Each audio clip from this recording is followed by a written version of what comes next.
Hello, welcome to the webinar. This is Rachael Terada. I'm a Senior Project Manager at the Center for Resource Solutions.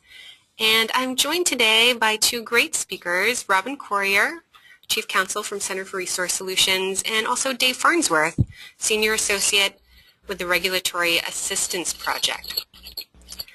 For those of you that are just joining on the webinar, just a few housekeeping matters to attend to. On the right-hand side of your screen, you should have a little dashboard. And if you have any questions at any time during the webinar, please feel free to go ahead and type your questions into the questions box or into the chat box. We'll try to get to as many questions as we can at the end of the webinar. I think we're scheduled for about an hour worth of time. We'll try to get to as many questions as we can, but if we aren't able to get to your question, don't worry. Feel free to email us and we'd be happy to answer your questions.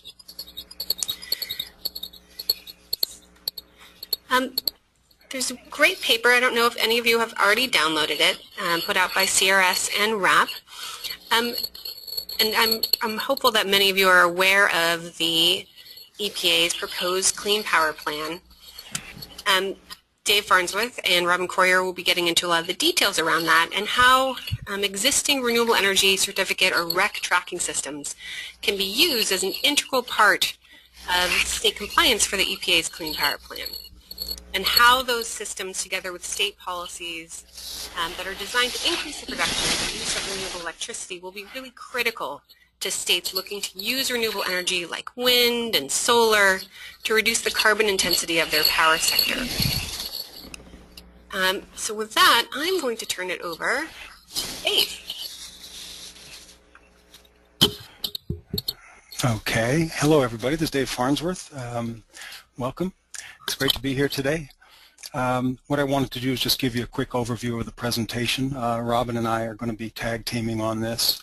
So basically, we just introduced very briefly the CRS RAP paper that we encourage you to take a look at. It's a sort of a 101 level type of paper. We think it'll be helpful to folks who, especially folks who are just getting, need to get a sense of what the technical capacity is for REC tracking systems, and then how that might, that capacity might be applied with respect to compliance for EPA's Clean Power Plan. Then we're going to look at the Clean Power Plan, just a brief run through. We're going to ask you to put your running shoes on for that. And then Robin's going to be talking about tracking systems in a little bit more detail. And then we're going to circle back and see, make some sort of observations about how this might turn out, how this proposal could turn out, and some of the implications for further renewables development and for tracking renewables to ensure that that's done properly. Next slide, please.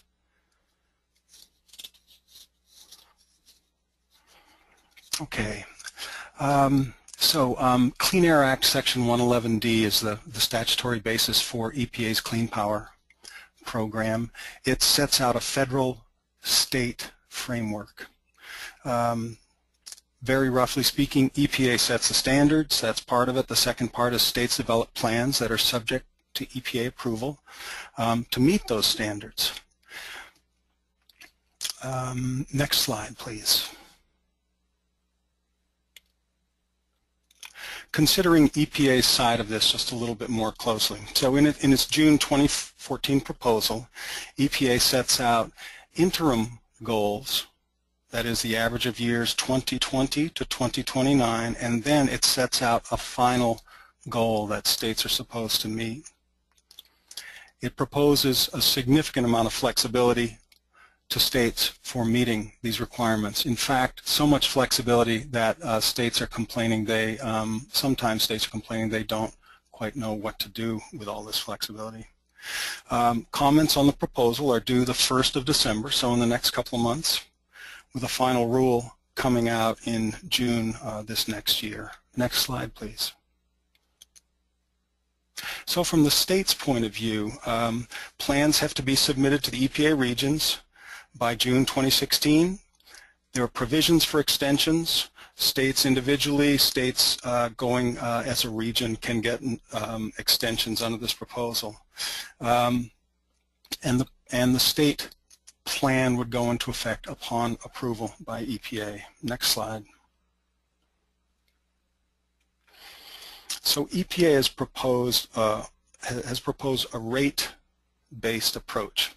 States have an interim goal and a 2030 goal for their affected generating units, expressed as an emissions rate. So in other words, allowable pounds of CO2 emitted per megawatt hour of adjusted generation on an annual average basis. These adjustments, as you can see, have to do with energy efficiency, renewable energy, and certain treatment of nuclear power plants.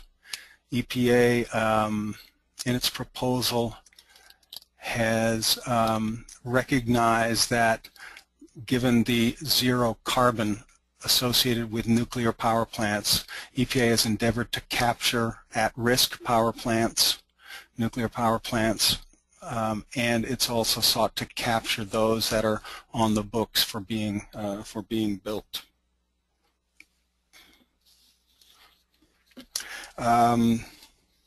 EPA will also allow states to propose an equivalent mass-based approach, so an alternative to this rate-based approach. In other words, to express the limit for their state not in an annual average pounds per megawatt hour, but instead in a total annual tons of emissions sort of approach. And those are, that approach is what California currently uses. That's what the RGGI states are using, tons per year. Next slide.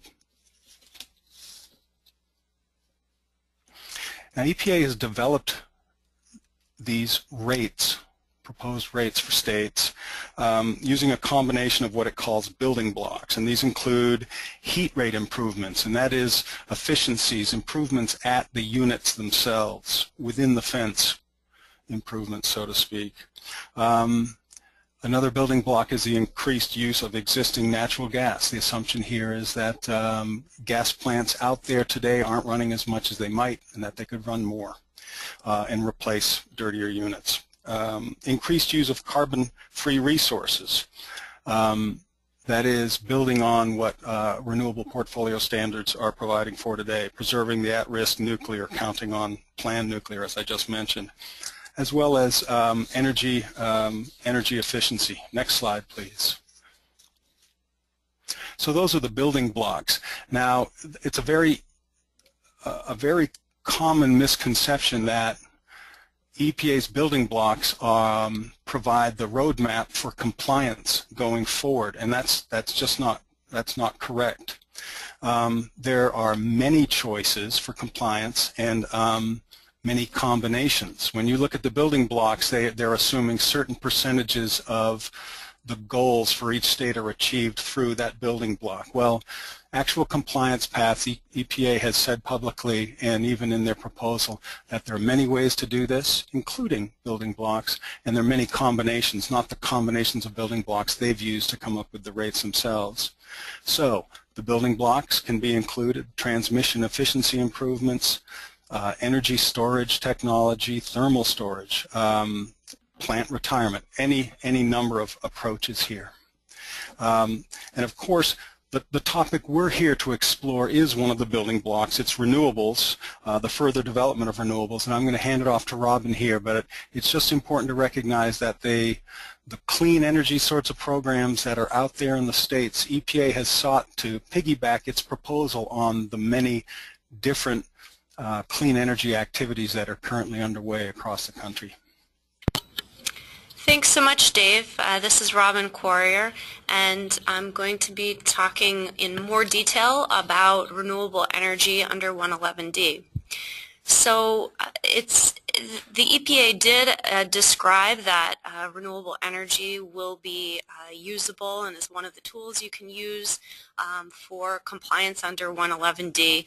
But it's not quite clear how to do this. So luckily for us, the EPA did say that many of the existing programs and policies and tools that are out there can be used for compliance.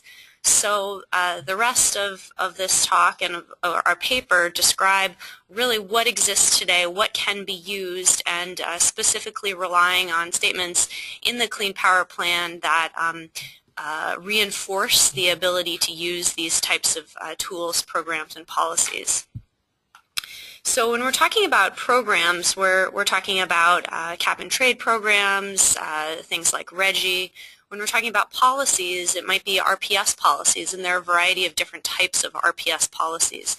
The EPA made it very clear that these types of policies would be usable and that they're trying to build upon rather than override these types of policies. So states should be able to use these in some way for compliance. And then there are a lot of tools that the EPA specifically called out, in particular RECs and tracking systems. And these are the tools that we're going to be focusing on to use as the currency and the method of verification and compliance. So I mentioned our paper. I would encourage you strongly to download that from our website. This focus of this webinar is going over the types of topics that we've had that we covered in the paper in a little bit more detail. And that paper is focused on the audience of air regulators. So this is providing basically a primer for renewable energy policies and tools like RECs and tracking systems. And really the key point is we want you to know that RECs and tracking systems are out there. They can be used. They cover a wide variety. They cover all of the United States and Canada, and they will be useful in making sure that there's no double counting of your renewable energy that you're using for compliance. And those are the main conclusions that we want you to take away from this. Here's a cover of the paper that can be downloaded from the Center for Resource Solutions website. So we mentioned that one of the many of the policies that can be used for compliance, these renewable portfolio standards, there's a wide variety of states that have invested heavily in these renewable portfolio standards. And the EPA made clear that it's building upon these different policies. Now these policies can be very, very different. Sometimes they're goals, sometimes they're mandatory, sometimes they focus on the generation in state, sometimes they focus on the renewable energy use in state. In most cases, they use the commodity of RECs to determine compliance with their particular program, and in many cases also they use the tracking systems that exist to demonstrate compliance, so they'll actually retire the RECs within the tracking system. So we want to make sure that whatever program and policy you decide it works best for you in your state, that it builds upon these existing programs that already rely on RECs as the currency for renewable energy transactions. This is just a quick slide to show you that it's not just the RPSs that use RECs, but also there's a large voluntary market. And to give you an example of what this is, it would be, let's say, a utility that offers to its customers to pay a little bit more to know that they're getting 100% renewable energy. So we have many of these programs in California where you can sign up for more renewable energy. These programs have been very popular among the utilities. You can also purchase renewable energy not through a utility. But this slide shows the sales of Greenie certified renewable energy. So I've mentioned RECs. I'm going to get in more detail about what they are, but I want to let you know why I'm talking about RECs at all.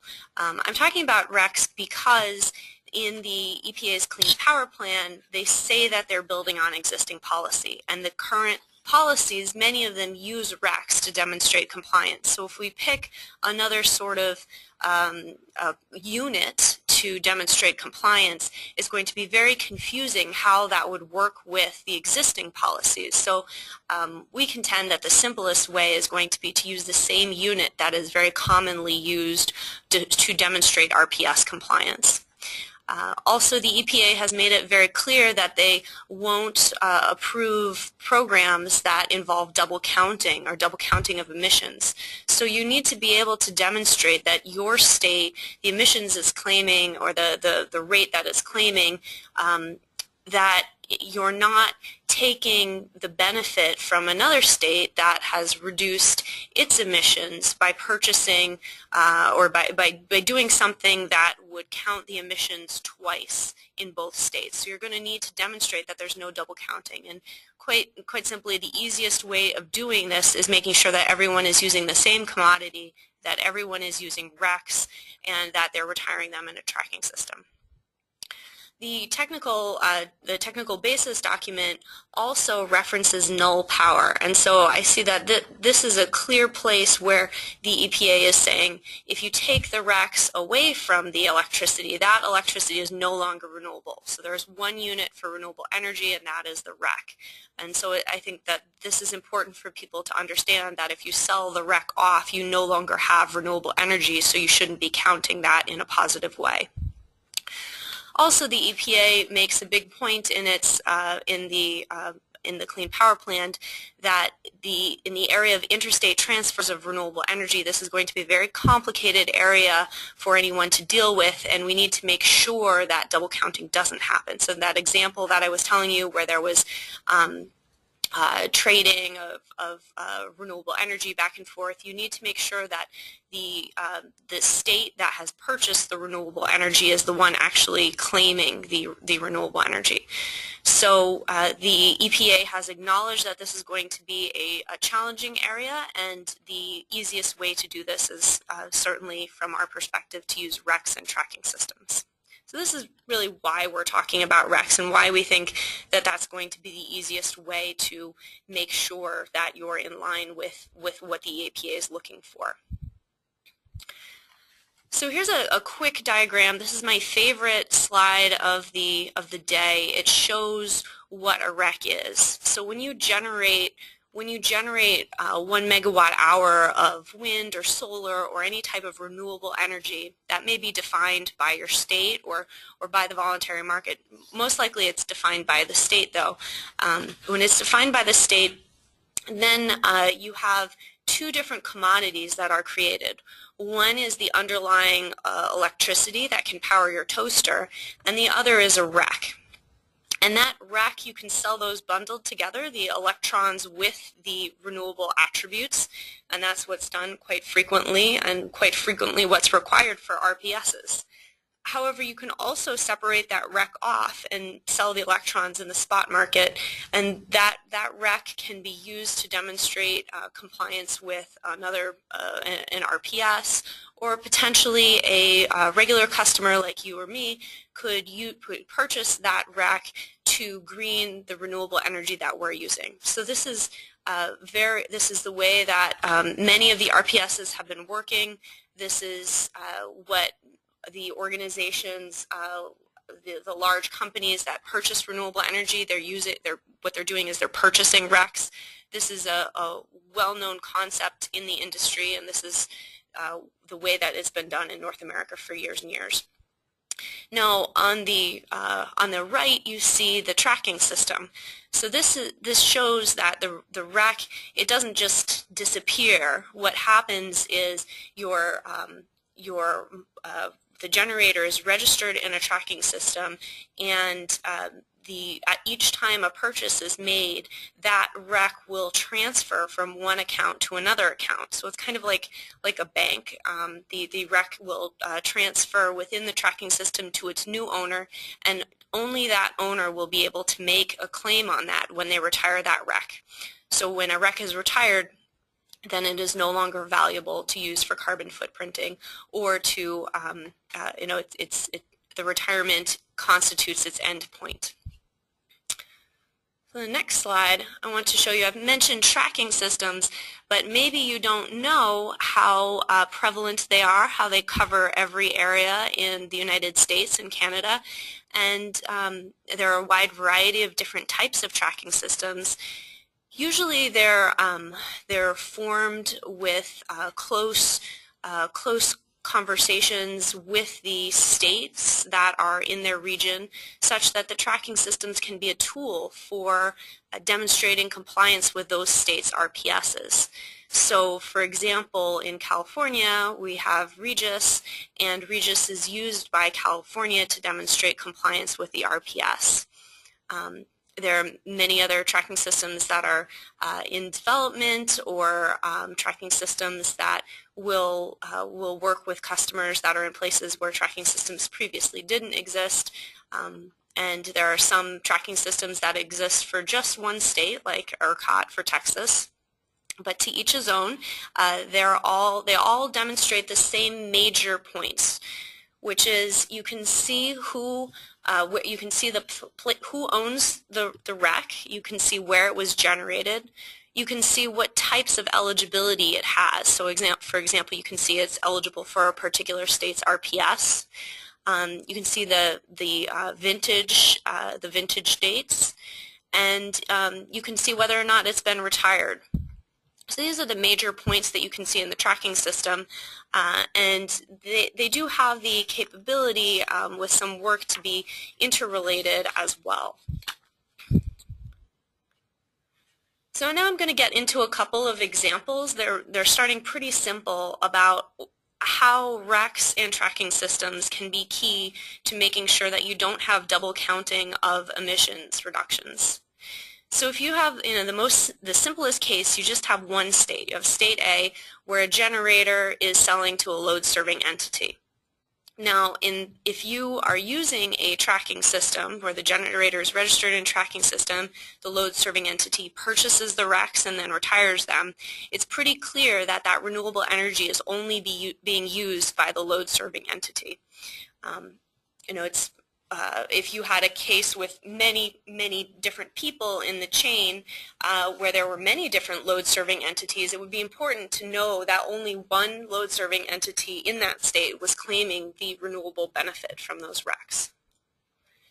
A slightly more complicated case, if you have an out-of-state transfer of these RECs, the renewable energy, where you have a generator in state A and they're selling RECs to state B, to a load-serving entity in state B. If they're using a tracking system and the RECs are retired, then it's very clear that there's no double counting. So in this case, state A wouldn't have those RECs anymore. The generator in state A would have sold those RECs to state B. So state B would be the one that would have actually a greener, potentially a lowered their emissions. State A would not have the ability to make the same sorts of claims.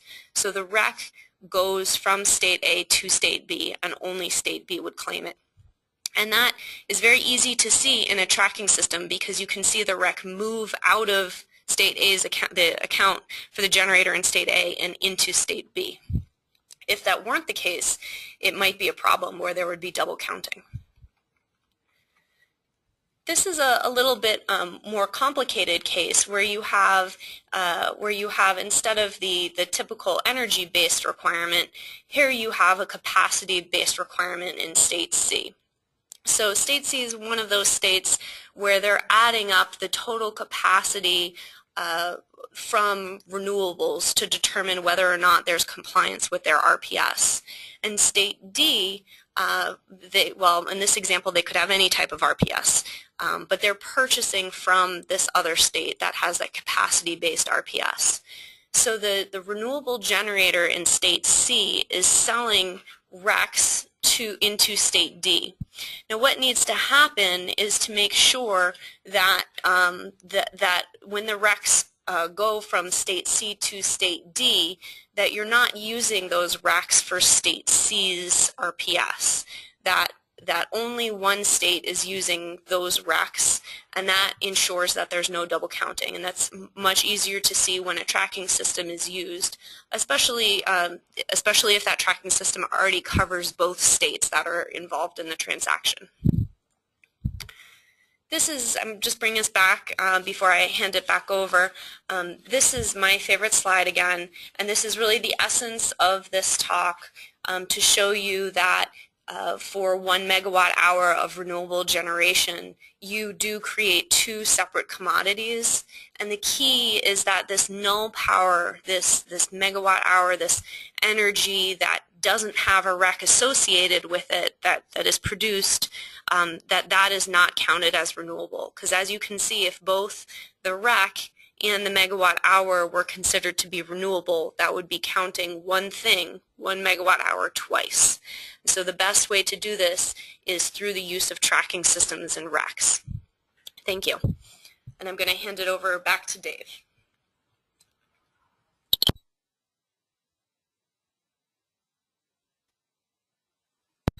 Muted.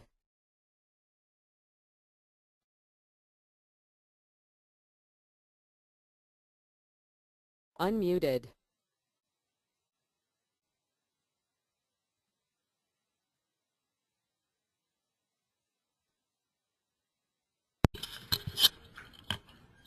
Thanks for bearing with us, folks. We're having a little bit of technical difficulty with getting Dave back on the line. Just bear with us for just one more minute while we resolve the issue. Now would be a great time if you had any questions to write those up and send them to us. Yeah. Am I coming through? Yep, you're coming through loud and clear. Take it away, Dave. I beg your pardon. Sorry, folks. So, as we've been saying, Muted. You can Unmuted. to draw on a bunch of different approaches for compliance with EPA's Clean Power Program, including further development of renewable energy resources. And what we want to do is just spend the next couple of minutes to talk about some implications of doing that. Not only implications for EPA as it thinks about what it needs to put in its final proposal, but also implications for the states and for various stakeholders out there, developers, other folks concerned about how this plan is going to proceed. So I'm assuming the following, that a megawatt hour of renewable energy is displacing some megawatt hour of more carbon intensive resources when it's being produced. And that, of course, is sort of at the heart of its value. So it's important to be able to capture that and to ensure that the REC associated with the production of that renewable energy clearly characterizes the avoided CO2 attributes associated with the renewable energy generation that the REC represents. So it would be helpful for EPA to provide guidance on this, providing an acceptable pathway for establishing some sort of emissions factor, a factor that reflects, for example, and I'm not choosing one over the other, I'm just saying that EPA really should provide states with a guidance on developing a factor. It could be annual average emissions rate for CO2. It could be a marginal emissions rate. It could be an average marginal emissions rate. The bottom line is that the REC should have a clear CO2 value, and EPA could provide guidance on what actually is a reasonable emissions factor for states to use in their plans, because states are going to have to propose that. So in the most concrete terms, if the renewable megawatt hour reflected in the REC displaces 1,000 pounds of carbon when produced, it can be traded to another state. It can be traded anywhere where it would be retired and be counted on as having displaced 1,000 pounds of CO2. Next, please.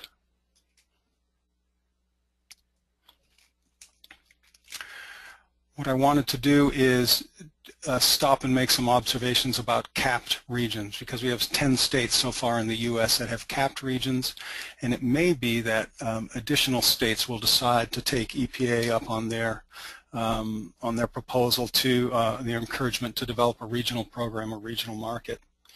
I think there is a question of what capped regions might do with regard to the development of incremental renewables. I'm not talking about existing RPS. I'm not talking about the existing RPS. I'm talking about further development of renewables. So today there's a small example, but I think it's a very important example that RGGI states have addressed. And I have to admit, I don't know how California has addressed this issue, but the RGGI states had to figure out how, with their cap and trade program, to reflect activity under that cap related to incremental renewables. And what the RGGI states have done is developed something called a voluntary renewable set-aside account designed to address the production of renewables. Just standing back for a second, let's think about this. So you set a cap. It's a large, blunt policy instrument, but it's very clear as to how many tons are under there and what is allowed in the way of emissions. If an incremental megawatt hour of renewables is produced, and then that producer or that marketer wants to sell that renewable, they have to be able to make a representation as to the environmental attributes, including the carbon associated with that.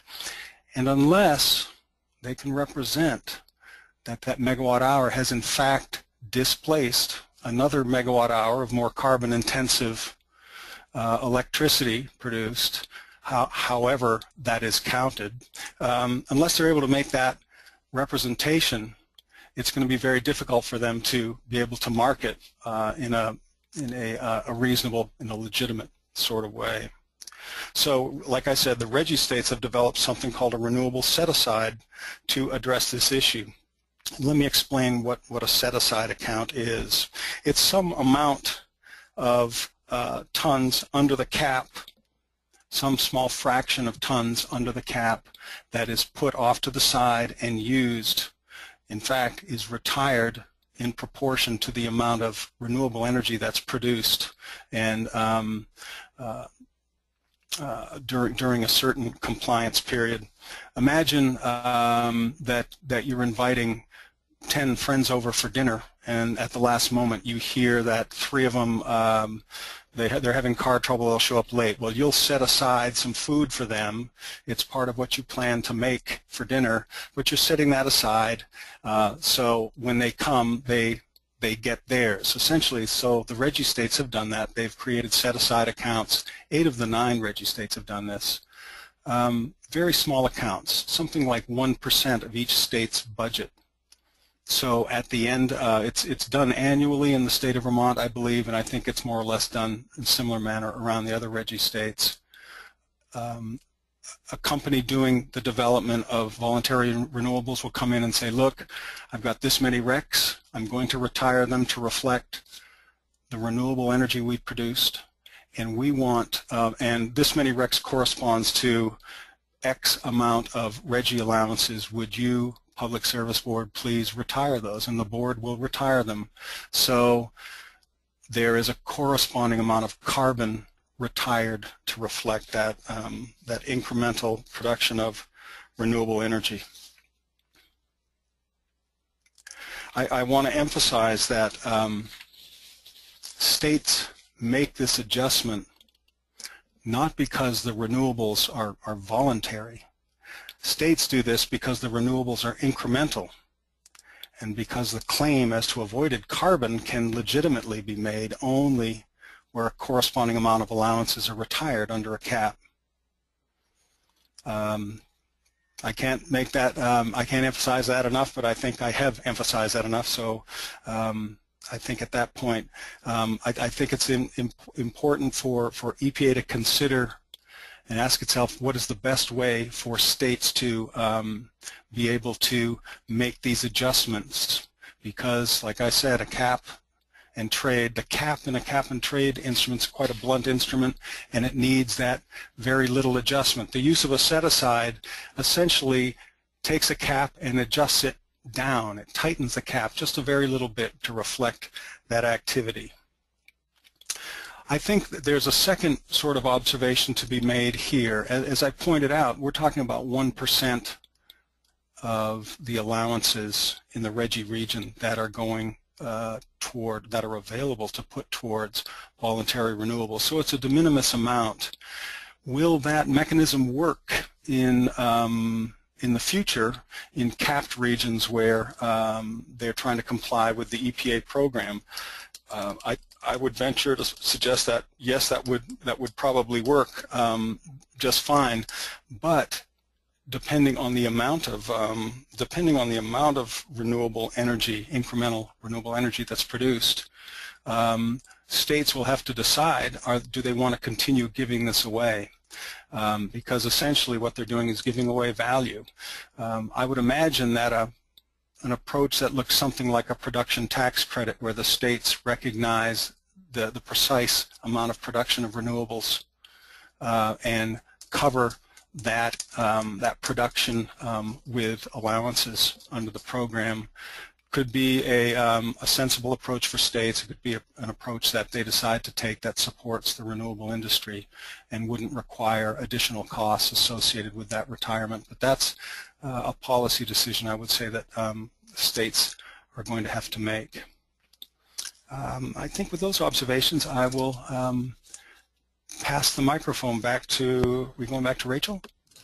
Yeah, thanks so much for that, Dave. That was a great summary. And what we're going to do now is pause for a little bit and take a bunch of your questions. There have been lots of questions coming in. We'll provide a summary at the end after we've answered a lot of questions.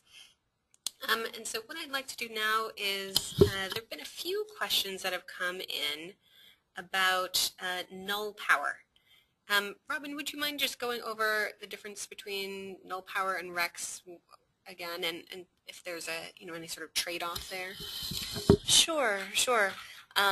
So when renewable energy is created, so in, let's say, 1997, the beginning of the large, widespread trading of renewable energy, people saw that there was value to renewable energy generation.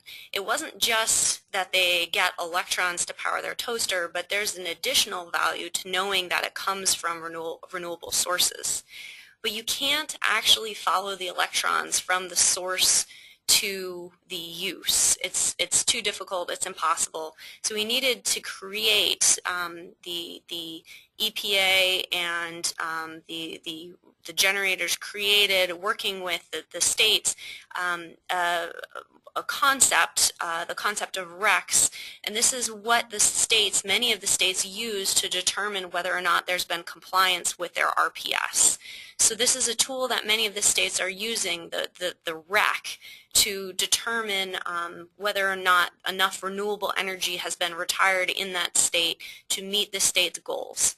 So now I've kind of explained this backwards, because when you see that a REC is separate from the actual electrons, it leads you to the next question, which is, well, what happens to that electron after it's, after that, what happens to the electricity after they've been stripped of that renewable benefit?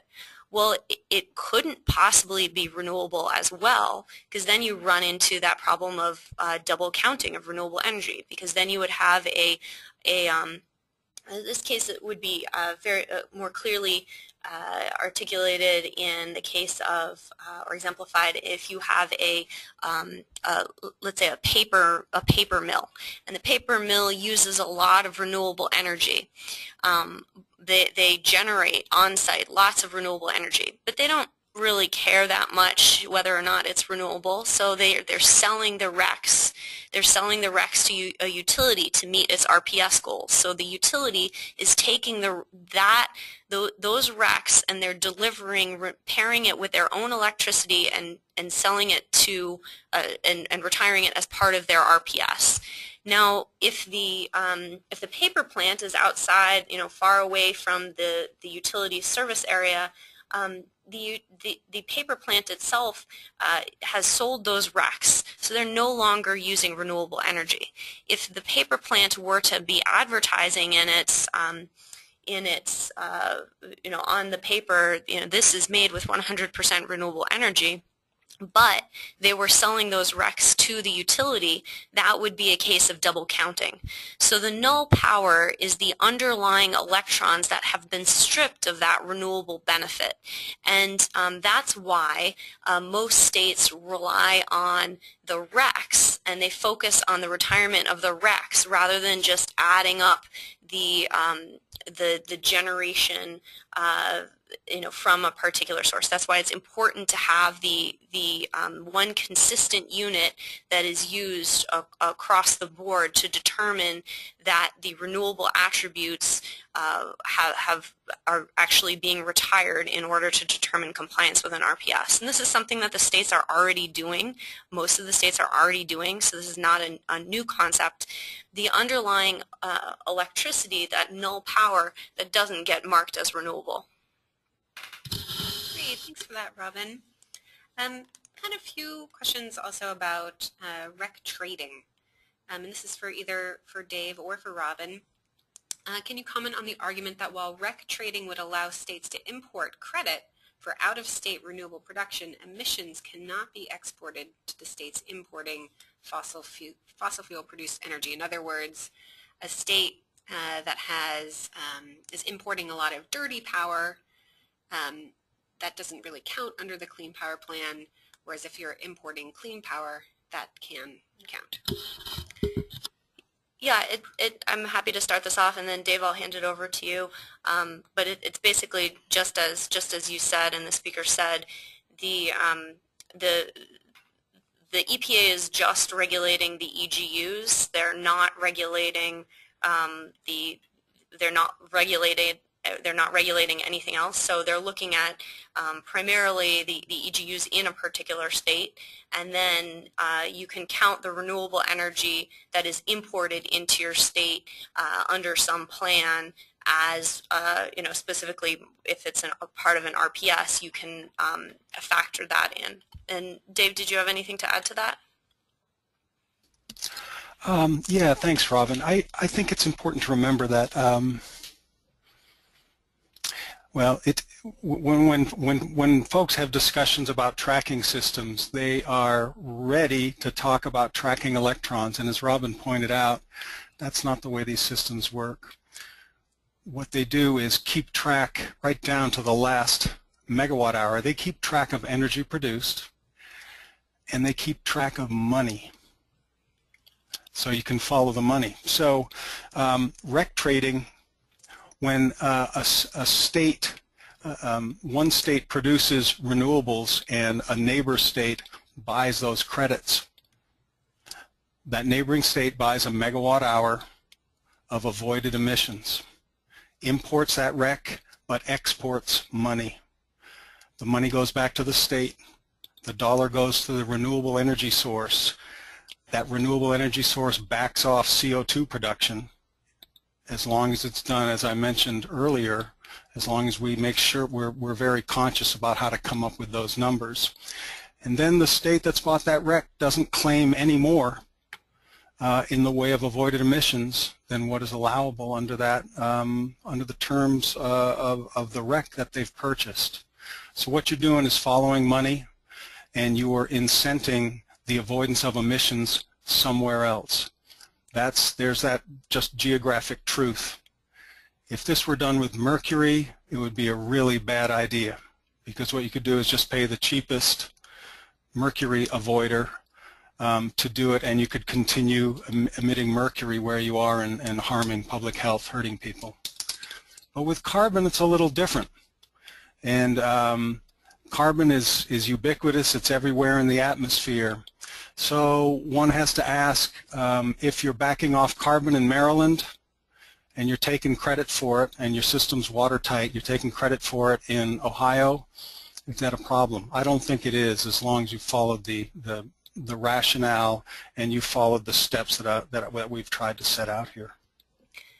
And just one additional point one additional point to add is that the EPA does strongly recommend states to work out plans, agreements among other states, and whether that be joining a program like RGGI or just having a deal with your neighboring state. And these deals could encapsulate or encompass rules on trading RECs between the states. For example, you could have one that says, well, we have a lot of renewable generation. We need the money. So here's your RECs, other state. We're not going to claim those. We're not going to claim that avoided emissions as part of our program. Yeah, we have a number of questions coming in about counting RECs for a state's RPS and then also counting those RECs towards the EPA's Clean Power Plan. And is that considered double counting? When is that okay? When is that not okay? Robin, do you want to touch that one? Well, the EPA did make it pretty clear that you can use your state RPS for as part of the compliance plan for 111D. So it does look like you're going to be able to use it for both programs. The question is, from our perspective, is that going to be all of the renewables in the RPS, or maybe just the incremental new renewables that are increases to your RPS program that result in certain changes? And that certainly would be more beneficial from the renewables side, which is where in support of renewables, somewhat in favor of that. So it's clear that you can use your RPS resources. It's not entirely clear yet how you're going to be able to do that, but it doesn't look like that would be double counting. It's a different sort of statement to be making, to be saying you're using something for, you're using your RECs for the RPS, than it is to be using your RPS program for 111D compliance. You're not actually counting the emissions twice to result in double the benefit. Rather, you're using an existing tool to reach an end goal, and that end goal may be this 111D. So, Dave, did you have anything to add to that? I think Robin did a great job capturing it. The game here is additional production, incremental production. I think there are 38 RPSs out there in the U.S. So 12 states that don't have an RPS, they could start an RPS, and that would move them off what they have today and build upon that, so that would be an additional effort. If a state has a 2% RPS and it expands it by some amount, then that incremental, that expansion would be helpful towards compliance, and I guess you'd be using your RPS as compliance, but the point is to build off where you are today and improve your overall portfolio and the carbon intensity of what your state has today. Great, thanks for that, Dave. A few people are curious about the voluntary market. So there is a very strong voluntary market in the United States for customers that are, buying renewable energy above and beyond any government requirements. And so a few folks are curious about whether how that's factored into the EPA's Clean Power Plan. Are those voluntary purchases being counted towards the Clean Power Plan or not? Is that a case of double counting? Yeah, this is Robin again. So we don't think that the voluntary purchases should be allowed to factor in 111D compliance. The idea behind that is, the 111D compliance is somewhat similar to a cap like RGGI has, and the primary objective of someone purchasing from the voluntary market, someone like Walmart or so, that wants to buy more renewable energy so that they can talk about how great their action is and how they're going above and beyond what is already required by law. So the entire purpose of the voluntary market is to go above and beyond what's already been required, to push beyond that point. And if you do count voluntary purchases towards your state's compliance, that raises a lot of questions about enforcement, because because the voluntary market is a choice that individuals and companies can always make as to whether or not they want to purchase. So is that really something that's enforceable? You know, the compliance entity here is the EGUs, so they're not actually the ones doing any of the purchasing. So we would really like to see, and our comments to the EPA will point out that the voluntary market should be separate from compliance. And that enables the voluntary market to have the value that it's traditionally had of going above and beyond. Thanks for that, Robin. There's a lot of generation that's tracked in these tracking systems that we've been talking about. But one questioner is curious as to, you know, are there renewable energy facilities that are not in tracking systems? Do we have any data about that? Yeah, and here actually Rachel is more of an expert than I am for sure, but I'll start off answering that. There are a number of facilities that are not tracked in tracking systems. Typically they're smaller facilities, and you know, tracking systems are not all equal. Some tracking systems are going to be you know, more reasonable cost-wise. Others may be more expensive. So if you're a smaller facility, it may not make sense. But if you are in a state that requires the resources to be tracked in a tracking system in order for them to be used for RPS compliance, then typically those states would have you know, the majority of their generation in tracking systems. Rachel, do you want to add to that with some statistics? Sure. Yeah. So as Robin said, the majority of states that have an existing RPS do require the use of tracking systems. In the voluntary market, and for states that don't have an RPS currently, that isn't necessarily a requirement. So in the voluntary market, at least for Green E data, the majority of RECs are tracked in tracking systems. It's about 55% currently. That number gets a little bigger every single year. But for those states that do not have an RPS, they're not required to register in a tracking system. All right. We have a lot of questions here, and can probably only get to about one more. And Dave, this is kind of a complicated question, but I'm going to have you answer it as sort of quickly as you can. Question coming in about mass-based versus rate-based systems. And if you're using a mass-based system, how would you use a tracking system? And are there any other sort of considerations that folks should take into account if a state is using a mass-based system? Well, good thing this is the lightning round, so I only have 30 seconds to answer that question. But what you're going to do with a mass-based system is simply account for, when you account for incremental renewables, it's just going to be in terms of tons over a period. Let's say probably it would be a year, tons per year. So if your renewable resource is deemed to have avoided 1,000 pounds, let's say you're in the Reggie region, it's avoided 1,000 pounds. So two of those RECs would be equal to a ton and would sort of measure up to a Reggie allowance.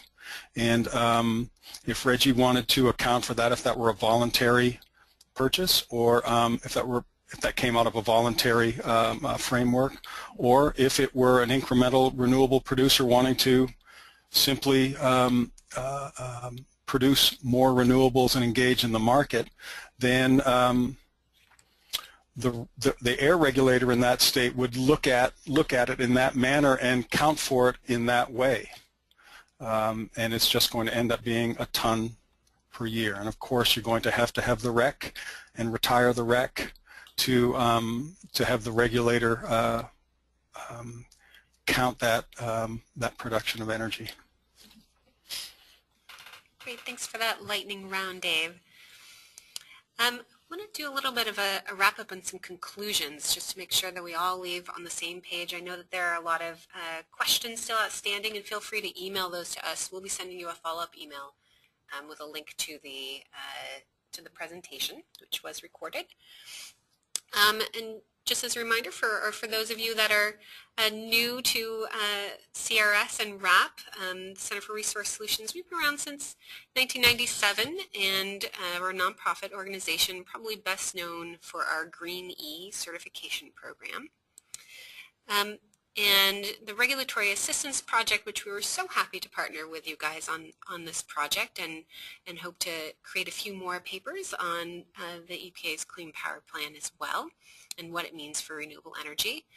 And RAP has been very involved in lots of different policy discussions, and is very embedded in this Clean Power Plan proposal.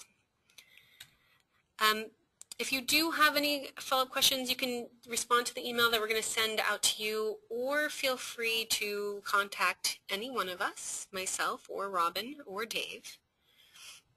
And with that, I'm going to turn it back over to Robin, I believe, with some last thoughts.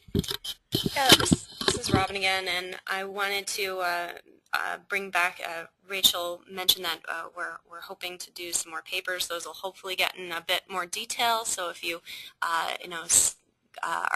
if you go to our website and download the paper that Dave and I have, I've already written. Hopefully you'll remember that site and be able to go back to it and download additional papers to come.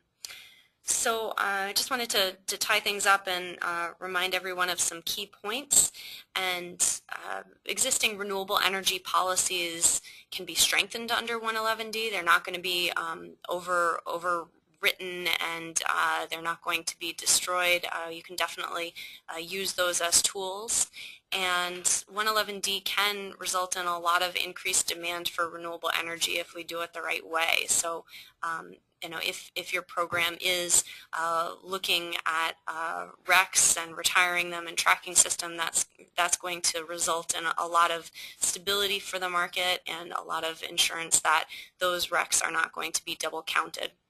The EPA is going to be looking at double counting, so you definitely need to be aware of this issue as you're making your state plan. And the easiest way to avoid double counting is going to be using the existing network of tracking systems that does touch your part of the country and does work for your part of the country.